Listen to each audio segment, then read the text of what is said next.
Pwede mo tala, Brad? Pwede man, Brad. Pero sa amo rin yung lugar dali kada pangutanan na mo bayad. Oh no! Saka sa kamangutana, mao gini diri sa mua. Oh, sige.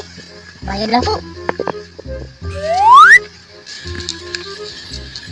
Sumlay pangutanan mo, Brad. Kang Melissa. Melissa ng trabaho siya, Dad.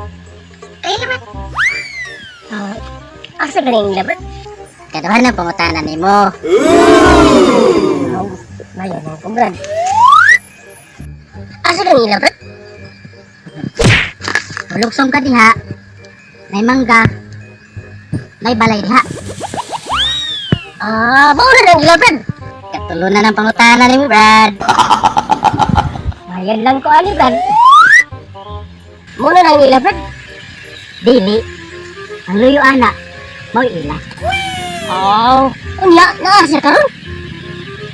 Dapat na ng pangutanan ni mo, Brad. Nakarong siya, Brad. Wala ka to, basig daan sila. Pangutanan, bayad-bayad lang ka. Wala klaro na yung rin ako eh. Wow! Brad, ay ha? Saan ay tuyo ni mo ni Melissa? Ay, sa amo na ba, Brad? Kada pangutana, sa gatus. Oh!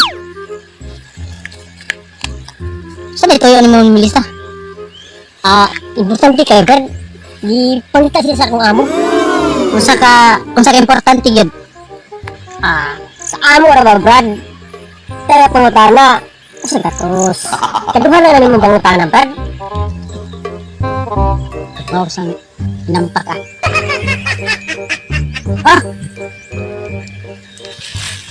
Masa ka importante? Buntis mo si Melissa. Brad. Ha? Buntis si Melissa? Kinsa man? Ay, saan mo, Brad? Kaya pangutana. Usa gatos, Brad. Katulungan na namin mong pangutana, Brad. Apa pansin ko nila. Kinsa man og ngano gipangita?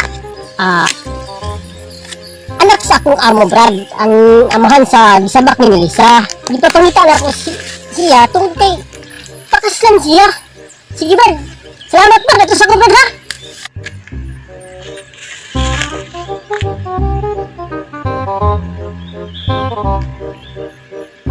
Brad, amping Brad, kanina kang iro.